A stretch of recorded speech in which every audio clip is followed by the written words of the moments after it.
안녕하세요. 블록체인 두 번째 시간 말씀드리겠습니다. 지난주에는 블록체인의 개요라고 해가지고 블록체인이 어떤 거고 기본적인 역사에서 어떻게 좀 흘러왔는지를 좀 말씀드린 것 같고요. 이번 시간에는 이제 블록체인의 원리입니다. 원리를 좀 말씀드리기 전에 좀 역사라고 할까요? 그다음에 합해서 가치를 간단히 설명드리고 블록체인의 원리, 작업 증명이라든지 그런 원리에 대해 가지고 좀 설명을 쉽게 설명을 좀 드리도록 하겠습니다. 지난주에 블록체인 역사 좀 말씀드리려고 그래요. 블록체인이 왜 나타났는지, 그다음에 블록체인 어떤 건지에 대해서는 지난 시간에 한번 설명드린 것 같고요. 비트코인 당연히 비트코인이 등장 이전에 지난 시간에 대략 설명 우리가 했던 거 생각하면은 뭐 해시라든지 암호화 기술에 기반이 있는 거죠. 그래서 암호화 관련된 것들은 뭐 후반부에 저희 다시 설명하겠지만은 기본적으로 비칭키라고 하는 암호키와 고기와 같은 그런 기술을 사용한 게 디칭키라고 하는데 그것이 등장을 하고 더불어 인터넷이 등장하고 그다음에 전자화폐라고 하죠. 이런 게 등장하면서 비트코인 등장 전에 어떤 그 이슈들, 그러니까 거래라든지 이런 기술이 있는 건지를 좀 간략히 볼 수가 있습니다. 더불어서 이제 말씀드린 것같이 이제 비트코인이라는 게 화폐죠. 암호화폐인데 그것을 사용할 수 있는 플랫폼이라고 할 수 있는 블록체인이라고 보시면 될 것 같고요. 처음에 이제 비트코인이 2010년 중반에 나오면서 초반에 나오면서 프로토타입의 그러니까 시험 운영이 되겠죠. 그러니까 비트코인이라든지 또 거래소 등장되고 채굴이 뭔지 마이닝이라고 하는 건데 이게 좀 이따 설명드린 이제 작업 증명과 연관이 되는 거죠. 어떤 뒤에서 한번 설명을 쉽게 드리겠습니다. 이런 것들은 한번 참고하시면 될 것 같고요. 근데 중요한 게 부분이 우리가 이제 블록체인이라고 하는 BTC라고 하는 블록체인 암호화폐가 뭐 초반에 나와가지고 사용하고 있는 건데 이게 좀 문제가 많죠. 물론 현재 블록체인 시대는 높이 올라가지만은 그래서 블록체인을 좀 더 그런 암호화폐 말고 암호화폐 공유라든지 화폐 공유 말고 좀 더 여러 분야에서 저희가 이제 나중에 배울 블록체인 응용이라든지 이런 부분이 사용할 수 있게 여러 부분에서 이용할 수 있게 좀 나온 암호화폐라고 볼 수 있는 게 이제 이더리움이라고 합니다. 이게 굉장히 어찌 보면 블록체인에 굉장히 좀 확산되는데 일조를 한 개념이 되겠죠. 2015년에 이더리움 등장했거든요. 이더리움 같은 경우에 누구나 좀 자유롭게 그렇게 만들고 개발하고 배포하고 더불어서 자급증명 알고리즘 안 써도 상관없고요. 그런 부분들에 대해서 굉장히 확산이 되고 있는 부분들입니다. 그래서 그 부분도 좀 설명을 드리겠습니다. 그래서 블록체인은 이제 역사 부분이기 때문에 이런 2010년 초반에 이제 개념이 나왔고, 비트코인 기반으로 확산했지만은 이게 나온 것 같이 이제 BTC 가격이라고 하는 게 지금도 1 BTC가 약 5천만 원 정도 하는 것 같아요. 최근에 좀 올랐다가 내려왔다 계속 하지만은 1BTC 5천만 원 정도 하죠. 그래서 재밌는 게 여기 교재는 없지만은 블록체인이 처음에 나와가지고 2010년대 초반에 1BTC가 1BTC가 블록체인 가지고 피자를 하나 거래하는 거. 아마 구글 하면 나올 건데 구글 해보면 나올 건데 그 당시에 처음에 이것을 비트코인이라고 하는 게 화폐로서의 가치를 할 수 있다. 그래서 하는 거 증명하기 위해서 피자를 하나 하는데 하나의 비트코인, 1BTC로 했다는 거죠, 분들은. 2010년 초반에 그게 이제 그 당시 뉴스에 나오고 있었는데 지금 재밌는 게 그 1BTC가 지금 5천만 원 정도 하잖아요. 그러니까 몇천 배로 뛴 거죠. 피자 가격 본다고 하면은 그런 것들도 나오고 있습니다. 뒤에 설명드리겠지만 채굴이 뭐지? 그래서 여러분 우리가 작은 많이 듣는데 막 그 GPU라든지 이런 그 GPU 장비를 이용해 채굴을 한다. 그래서 뭐 돈을 번다. 지금 쉽지가 않죠. 비트코인 기반에서 채굴 방식에서 POS라고 하는 작업자 증명이라고 할까요? 스테이크홀더, 프로브 오브 스테이크홀더라고 하는 로 발전되고 있다는 거죠. 왜냐하면 채굴을 하는데 굉장히 많은 그 전력이라든지 또 이제 거의 다 채굴이 돼가지고 채굴하기 쉽지가 않죠, 분들은. 그래서 그런 부분도 있고 그래서 블록체인에서 전에 말씀드렸던 우리 그 체이닝 하는 부분들 거기 검증하는 결국 이제 그 체이닝 될 때, 그 검증 알고리즘이 중요하겠죠, 알고리즘. 근데 그걸 이제 검증에 두 가지 키가 있는 건데, 하나는 그게 되겠죠. 이 정확성. 절대로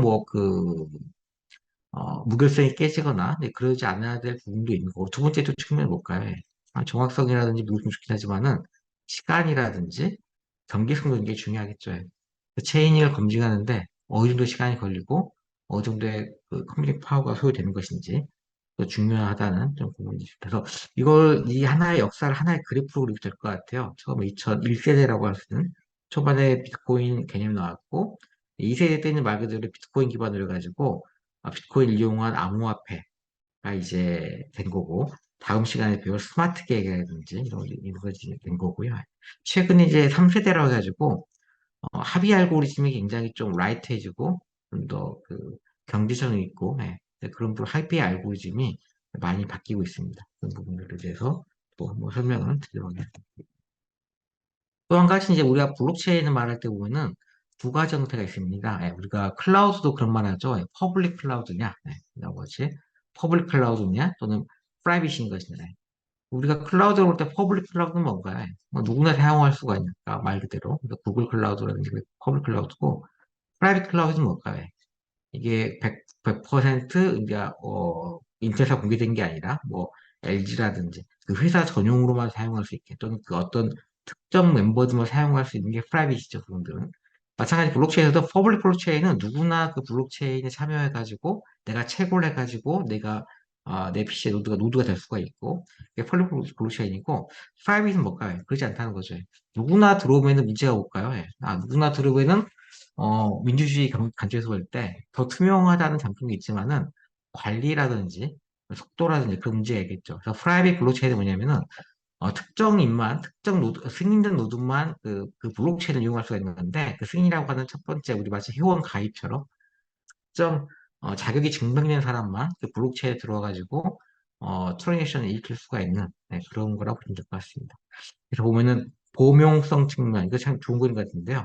이 개방성이라고 하는 게 이 블록체인을 사용할 수 있는 개방성이 되겠죠. 그래서 퍼블릭은 당연히 누구나 사용할 수 있고, 프라이빗은 특정인이 사용할 수 있고, 이 범용성이라고 하는 건 뭘까요? 또 블록체인 기반으로 목적이 되겠죠. 그래서 이게 일반 용도, 그러니까 우리 실생활 일반 용도 쓸 수 있는 것인지, 아니면 특정 용도라든지, 특정 용도라고 하면 우리가 예를 든다고 화폐, 암호화폐라든지, 또는 뭐랄까요?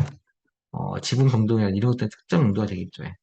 그래서 이걸 산업공유한다. 우리가 흔히 보는 비트코인 같은 경우에는 퍼블릭 기반의 뭘까요? 특정 용도로 수익이 되는 게 볼 수가 있겠죠. 이렇게 보시면은 좋을 것 같습니다. 그냥 또 나오는 게 스마트 컨트랙은 아마 다음 시간에 설명드릴 것 같은데요. 우리가 기본적으로 지난 시간에 볼 때 거래라고 하는 게 뭔가요? 중간에 브로커가 있는 거죠. 복독방 설명 드렸었는데, 이런 게 중개가 없이 어떤 로직이 자동으로 된다고 하면은 특정 조건이 될 때 물건 팔고 사고 이게 스마트 컨트롤이 되겠죠. 이게 요즘에 어찌 보면 그 블록체인의 가장 큰 핵심 중에 하나입니다. 요즘 많이 뜨는 부분들 블록체인의 스마트 컨트랙트. 또 이게 재밌는 게 또 문제가 뭘까요? 이게 좋긴 좋은데 생각되는 부분들이 이게 보안성의 문제겠죠. 스마트 컨트랙에 대해 가지고 만약 허위 매수라고 할까요? 허위 매수. 실제 물건을 사지 않았는데 해가지고 컨트롤 말렸어요. 그 시간 동안에 진짜 컨트롤이 발생되지 않겠죠. 그 관련된 보안이라든지 이런 문제점들 또 이슈가 되고 있습니다. 그런 것들도 나중에 한번 설명드릴 거고요. 아마 이 용어 정도는 아시면 좋을 것 같은데 에스크로라는 말을 굉장히 많이 들어요. 블록체인 가시면은 에스크로. 에스크로가 어떤 거냐면은 우리가 뭐라고 생각될까요? 당근마켓, 제가 당근마켓 사용을 안 해봤는데, 이런 게 있겠죠. 중고마켓에서, 중고 장터에서, 내가 A라는 사람과 B라는 사람이 서로 A라는 사람이 중고 장터에 물건을 넣어놓고, B라는 사람 물건을 사는 거예요. 그럼 이제 문제가 발생할 수 있는 문제가 뭘까요? A라는 사람이 네이버 장터에 물건을 넣은 다음에 그 물건을 보내줄 테니까 돈을 입금하세요. 근데 문제가 뭘까요? 돈만 입금하고 물건 안 보내면 안 되겠죠. 그래서 중간에 있는 게 뭔가요? 돈을 물건을 보내고 돈을 일단 이 중간에 중개자에게 돈을 한번 이체시켜 놓는 거죠. 이체시켜 놓고 그 물건을 받은 다음에 그 확인 사인을 보내면은 이 사람이 물건을 보내는 거죠. 이게 에스크로입니다. 에스크로. 네. 근데 그러한 당연히 그 스마트 컨트랙트 문제가 중간에 중개자가 없기 때문에 이런 불법적인 문제가 발생될 수가 있겠죠. 그래서 그런 에스코로 방식을 어떻게 적용시킬 것이냐, 네, 그런 것도 이슈가 되고 있습니다. 그래서 이제 말씀드린 이거 블록체인 활용 부분들은 뒤에서 이제 한 강의 정도 해가지고 블록체인 기반으로 우리 공공이라든지 민간 쪽에서 어떤 서비스가 사용되고 있는 것인지를 말씀드릴 거고요. 여기 나온 거 같이 기본적으로 상품 중개 판매, 그렇죠? 그다음에 정보 자원 검, 확인 검증, 암호화폐 말고도 이렇게 사용할 수가 있다. 최근에 여러분들이 볼 때 가장 그 피부에 닿게 블록체인을 썼던 게 뭔 것 같아요? 예. 많이 썼을 것 같은데, 예, 이제 코로나 시대 보면 우리가 그 백신 증명했던 것들, 예, 백신 증명서 발급받는 앱이 있었죠. 그 대표적인, 블록체인을 이용한 시스템이 되겠죠. 이게 굉장히 그게 활용성이 있었던 게, 이게 만약 블록체인을 쓰지 않았다고 하면은 어떻게 됐을까요? 예, 굉장히 많은 사용자들이, 우리 코로나 시대 생각해 보세요. 예. 많은 사용자들이 동일한 시점에 어디 들어가려고 할 때 앱을 키잖아요. 예. 당연히 부하가 발생되겠죠. 중앙 인증이라고 하면은. 그걸 블록체인 노드 인증을 바꿔가지고 굉장히 사용성 확보를 가져왔다라는 것을 볼 수가 있습니다. 그걸 화폐로서의 가치, 화폐. 어차피 블록체인이라고 하는 게 뭐 당연히 비트코인만 말하는 건 아니지만은 블록체인을 가장 첫 번째로 검증할 수가 있었고 그다음에 사용했던 것이 비트코인이라고 하는 거기 때문에 이 화폐의 가치를 생각하는 거죠. 기본적으로 아시다시피 화폐 가치라고 하는 게 우리가 이제 현물 또는 통화, 우리 지폐 이런 종류도 있고 그것을 이제 암호화폐가 같이 한다는 거죠. 분들은 한마디로 신뢰성이기 때문에 근데 비트코인을 말하는 거예요. 그러니까 비트코인이 하나의 암호화폐죠. 마치 이렇게 생각 비트코인이 그러면 달러라든지 에사처럼 하나의 암호화폐입니다, 부분들. 근데 우리가 달러 같은 건 뭐예요? 달러 같은 경우에는 총량이 정해져 있지 않죠. 예. 총량이. 재밌는 건 그거죠. 미국 마음이죠. 발행을 하면은 돈이 되는 거예요. 그게 이제 달러의 패권이 되는 건데, 다음에 비트코인 같은 경우에는 총량이 정해져 있어요. 2100만 BTC라고 하는. 총량을 정해놓고 이제 채굴 하는 거거든요. 그러니까 지금은 어떨까요? 초반에 뭐 채굴 거의 다 끝냈고 지금 거의 안 남았을 거예요. 여기 나온 것처럼. 발행수가 보면은 30년경? 네, 이 정도 거의 왔죠, 지금은. 한 70% 정도 채굴됐기 때문에. 네. 그 채굴량 따라가지고 화폐 가치가 결정되는 거라고 보시면 될 것 같습니다. 그다음에 뭐 우리 립길이라든지 이것도 뭐 참고하시면 좋을 것 같고요. 화폐 가치는 뭐 보시면 될 것 같습니다. 그다음에 이제 블록체인 원리를 좀 설명을 드리려고 그래요. 이게 오늘의 핵심이긴 한 건데 첫 번째 지난번에 타임 스탬프라든지 너스 값을 설명드렸고요. 블록체인을 우리가 이해하려고 할 때 첫 번째 필요한 게 타임 스탬프라는 겁니다. 너무 어렵게 생각 타임 스탬프 그러니까 시간값이 되겠죠.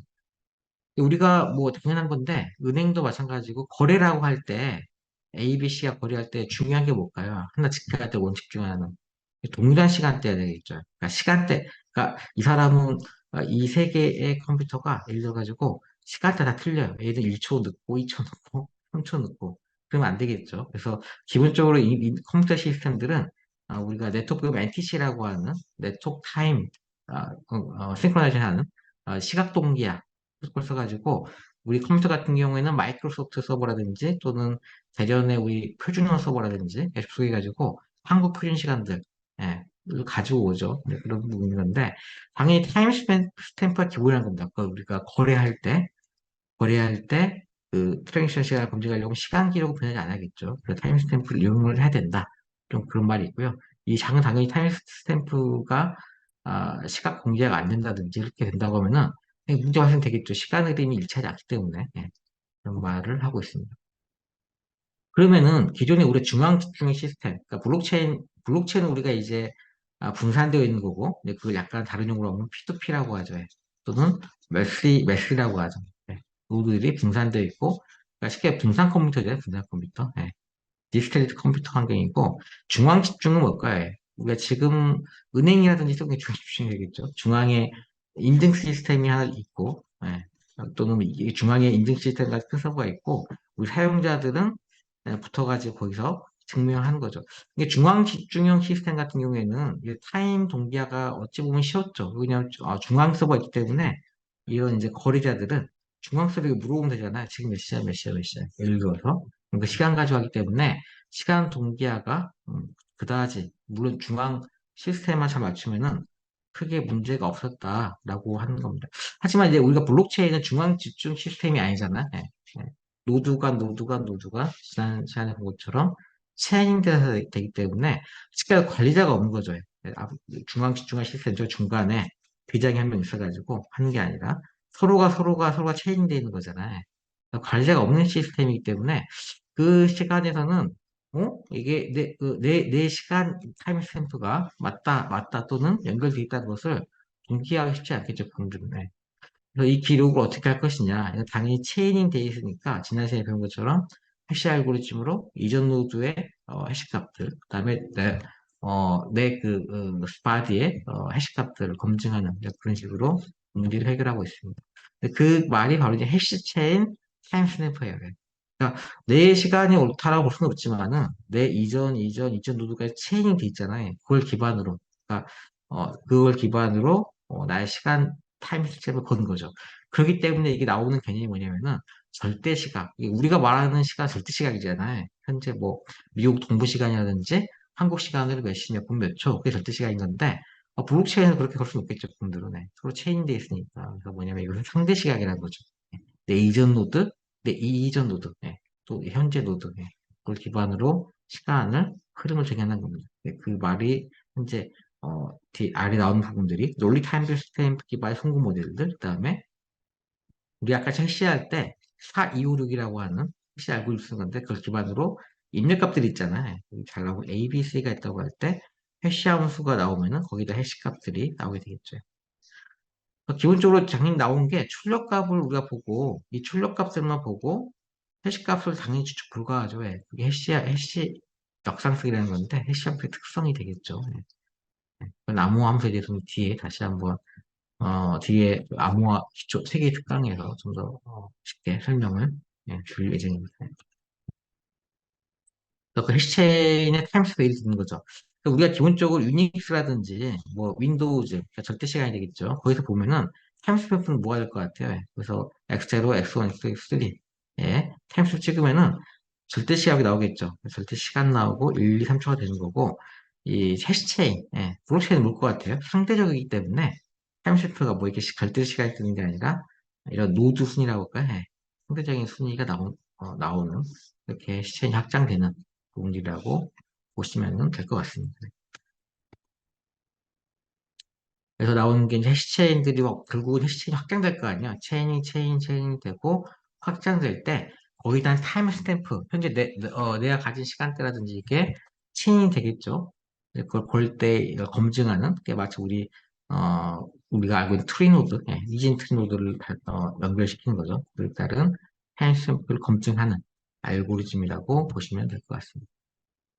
타임스는 당연히 배운 것처럼 이렇게 이 노드 순서에 따라 가지고 순위가 되겠죠. 따라 가지고 스탬프의 절대적 상위 순위가 바뀌는 그런 부분들이라고 보시면 될 것 같습니다. 그래서 크게 보면 이제 작업 증에 나오는 게 아까 설명드리고 결국 이제 그러면 두 가지 원리가 있는 건데 POW라고 하는 작업 증명. 그러니까 내가 현재 현재 노드 값들이 이 블록체인 노드에서 트랜식션에 문제가 없다. 그러니까 위조되지 않은 거다. 그 작업 증명이 되겠죠. 그래서 작업 증명 알고리즘은 특정 작업을 완료해야지 서비스를 이용할 수 있는. 그러니까 현재 이게 무결성이 확보가 됐다. 그 검증은 알고리즘 되겠죠. 한마디로 이게 문제가 없다. 바뀌지 않았다. 바꾸는 문제라면 될 것 같고요. 그 관련된 작업 증명 알고리즘 문제가 A인데 이게 좋은 얘기인데 스토크 문제가 있죠. 스토크 문제. 스토크 문제를 풀기는 어려운데 검증이 쉽죠. 그게 제일 왜 있는 것인지 예를 좀 보여주는 거고요. 비트코인 작업 증명 알고리즘 이겁니다. 뒤에 설명드리기 다시 한번 드리겠지만은 출력값 기반으로 계산 어렵다는 거죠. 그거는. 그래서 그 계산이 어렵지만은 검증이 쉬운 그 알고리즘의 특징, 아주 대표적인 특징이라고 보시면 될 것 같아요. 이게 그 그림입니다. 자급증명에 대한 알고리즘인 건데, 그렇죠? 그러니까 자급증명이 굉장히 채굴이라는 말도 나오면서 어려운 건데, 뭐라고 할까요? POW. 우리가 채굴이라고 하죠. 마이닝. 우리가 여기 나온 것처럼 마이닝이라고 많이 하는데, 간략히 설명드릴게요. 그래서 작업증명이라고 하는 게 이게 중요한 개념이죠. 그러니까 비트코인 좀 합의 프로토콜이에요. 합의하는 게 자체를 마이닝이라고 하고, 우리가 채굴, 광부라고 하는 거죠, 부분들. 그래서 보면은 가장 풀기 어려운 문제를 그 노드가 풀기 어려운 문제를 누가 풀었어요. 그 체인 노드가 되겠죠. 그 사람에게 권한을 주는 거고 그게 이제 비트코인이 되겠죠. 그래서 우리가 그 채굴한다고 하는 게 그 노드를 풀어야 되는 거니까. 그 노드 풀고 하면 자기가 돈이 되는 거죠. 그러니까 보상이 있어야지 그런 채굴 그 작업 체인상에서 그런 작업 증명을 하겠죠. 그분들은. 보통 10분 정도 쓸 수 있도록 되어 있는 거고요. 그다음에 알고리즘은 기본적으로 샤256 캐시 알고리즘 쓴다라고 되어 있습니다. 우리가 이제 초반에 예전에 한 5년 정도 보더라도 GPU 장비 이용해가지고 채굴을 한다고 하죠. 채굴 돼가지고 내가 그 문제를 빨리 풀면은 내가 1비트코인을 얻는 거죠, 그분들네. 근데 이제 계속 그 체이닝 될수 어떻게 될 것 같아요. 예. 계속 그 노드가 길어지기 때문에 그 문제를 풀기가 쉽지 않겠죠, 그분들은. 예. 그래서 굉장히 그 작업 비용이 많이 들죠. 예. 하나 내가 노드를 다시 만들고 연결하려고 하면은. 예. 그래서 문제가 뭘까요? 이제 시간이 갈수록 비트코인은 한정되어 있고, 그걸 자격증명하기 위해서는 체급을 더 해야 돼요. 주력도 많이 들고, 예전에는 뭐, 하루 내내 GPU 돌리면 뭐, 5 비트코인을 얻다고 하는데, 요즘은 그렇지 않죠. 몇 주가 걸린다고 하죠. 예. 그런 문제도 있고, 정비도 많이 들 거고, 이런 문제도 있고, 그다음에 51% 공개해가지고, 이게 잘 보면은 그, 체이닝에 연결된 노드의 51%가 만약에 악의적으로 변주에 가담한다고 하면은 조작이 된다는 거죠, 부분들은. 네. 51% 역할이라고 했는데 그런 공격도 발생될 수가 있다. 좀 그런 부분도 있고, 예. 성능상에도 생긴 문제는. 그러니까 문제는 이게 블록체인이 확산될수록 체이닝 노드가 걸수록 이 POW 작업 증명으로 좀 이 체이닝을 연결하기가 날이 갈수록 어렵다는 겁니다. 그런 부분들이 좀 문제라는 거고요. 그래서 나오는 게 이제 POS하고 지분 증명이라는 거죠, 지분 증명. 이제 이더리움 나오면서 많이 하는 것들인데, 야, 언제까지 이렇게 채굴해서 그러지 말고, 단지 내가 가진 지분이 뭐 블록 검증하는데 효율성이 있다. 예. 라고 쓰는 걸 POS, 지분 증명이라고 하는 거죠. 코인 지분을 기준으로 블록을 생성하는 거죠.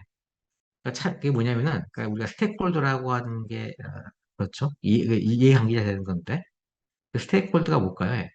그 지분이 많을수록 약간 유리해지는 거죠, 그분들은. 중간 레버하기도 하겠지만은. 그런 부분들이 있습니다. 그래서 이 나오는 게 특히 비잔틴 결합 허용무제라고 해가지고, 이 비잔틴 오류라고 할까요? 그 문제인데, 기존의 비잔틴은 오히려 뭐냐면은, 비잔틴 장고 짓는 거고, 세 개가 있다고 할 때, 한 개가 문제가 있더라도, 한 개가 다른 의견을 내놓고, 두 개가 뭐 A라는 답을 내놓고, 그러니까 B를 답을 내놔요. 비잔틴 합의 알고리즘 이럴 때, 두 개가 아니는 알고리즘, 다수가 되겠죠. 하나의 결합이기 때문에.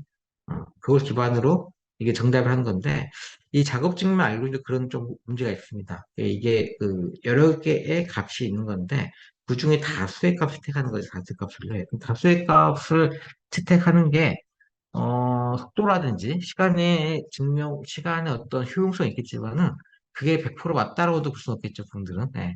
네, 100% 마치 우리가 뭐라고요? 그, 악용할 수 있기 때문에 그래서 그런 문제도 있다라는 부분들을 한번 보시면 될 것 같습니다. 여기까지 해서 좀 기본적인 설명을 드릴고요. 다음 시간 이제 스마트 컨트랙트 설명드리면서 좀 더 원리에 대해서 설명을 드리도록 하겠습니다.